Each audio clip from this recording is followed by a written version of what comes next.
ഞാൻ പലപ്പോഴും അത്ഭുതപ്പെട്ടിട്ടുണ്ട്. കാര്യം എന്ന് വെച്ചിട്ടുണ്ടെങ്കിൽ ആ എൻറ്റയർ ഓഡിയൻസിനെ ഒരു വല്ലാത്ത വൈകാരിക തലത്തിലേക്ക് ഉയർത്തുകയും അവർ വളരെ ഇമോഷണലായിട്ട് പ്രതികരിച്ച് ഒക്കെ കണ്ടിട്ടുണ്ട്. അതൊരു സ്ട്രാറ്റജിയാണോ സാർ? അത് എങ്ങനെയാണ് അതിലേക്ക് എത്തിക്കുന്നത്? സാർ, നമ്മുടെ മക്കൾക്കിടയിൽ ഇൻഫർമേഷൻ ഇഷ്ടം പോലെയുണ്ട് അല്ലേ? ഇൻഫർമേഷനെ പുതിയതായിട്ട് എന്തെങ്കിലും അവന് കൊടുക്കാനുണ്ടോ എന്ന് വെച്ച് കഴിഞ്ഞാൽ ഞാൻ പറയും ഫോർമേഷൻ കൊടുക്കണം.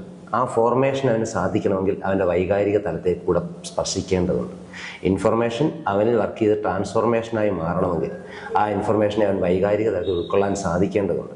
ഇനി വൈകാരിക തലത്തിൽ എത്തിക്കുന്നതാണോ എന്ന് ചോദിച്ചു കഴിഞ്ഞാൽ നമ്മൾ ജീവിതം പറയും, അതായത് കാണാതെ പഠിച്ച അല്ലെങ്കിൽ ഏതെങ്കിലും ക്ലാസ്സിൽ പോയിരുന്ന പോയിന്റ് കുറിച്ചെടുത്തിട്ട് മറ്റൊരാളുടെ ആശയം പറയുമ്പം ഇത് വർക്കൗട്ട് ആവില്ല.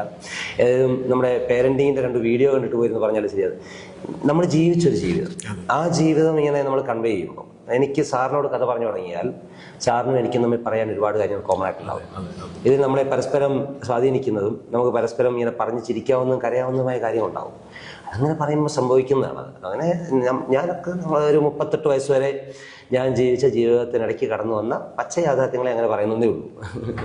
വീട്ടില് ഞാൻ എൻ്റെ കുട്ടികളുടെ അടുത്ത് തന്നെ എന്തെങ്കിലും പറയാൻ ശ്രമിക്കുന്ന സമയത്ത് ഞാനത് വലിച്ചു നീട്ടി അതൊരു ഒരു സാഹചര്യമൊക്കെ ക്രിയേറ്റ് ചെയ്ത് വരുമ്പോഴത്തേക്കും പിള്ളേർ അവരുടെ പാട്ടിൽ പോയിട്ടുണ്ടാവും. സാറേ, എനിക്ക് തോന്നുന്നത് നമ്മുടെ ഈ തലമുറ നമ്മളെ കേൾക്കാനിരിക്കും, പ്രൊവൈഡഡ് കേൾക്കാൻ വർത്താണെന്ന് തോന്നുന്നത് ശ്രദ്ധിച്ചിട്ടുണ്ട്. പലപ്പോഴും പല വീടുകളിലും ഈ അമ്മമാര് പറയുന്നതിനെ ഇവരധികം വലിയ കാര്യമായിട്ട് എടുക്കുന്നില്ല. ഒന്ന്, അമ്മ പറയാൻ വരുന്നത് എന്താണെന്ന് അവരറിയാം.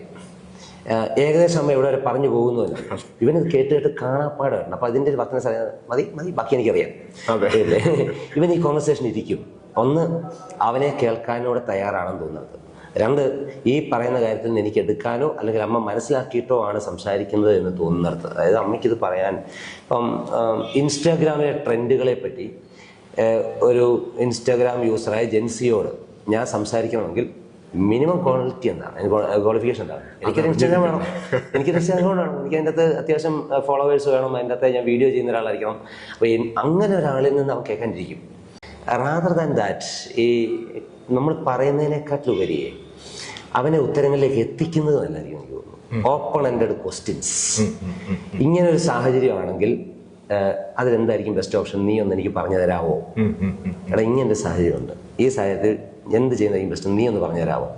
ആ കോൺവെർസേഷൻ അവന് വിട്ടുകൊടുത്താൽ അവൻ പറയുന്ന ഉത്തരം അവനോട് നമ്മൾ പറയേണ്ട ഉത്തരമായി മാറുന്നത് ഞാൻ പലപ്പോഴും കണ്ടിട്ടുണ്ട്. അത് കൗൺസിലിംഗ് റൂമിൽ ഞാൻ ചെറുതായിട്ട് പ്രയോഗിക്കുന്ന ടെക്നിക്കാണ്.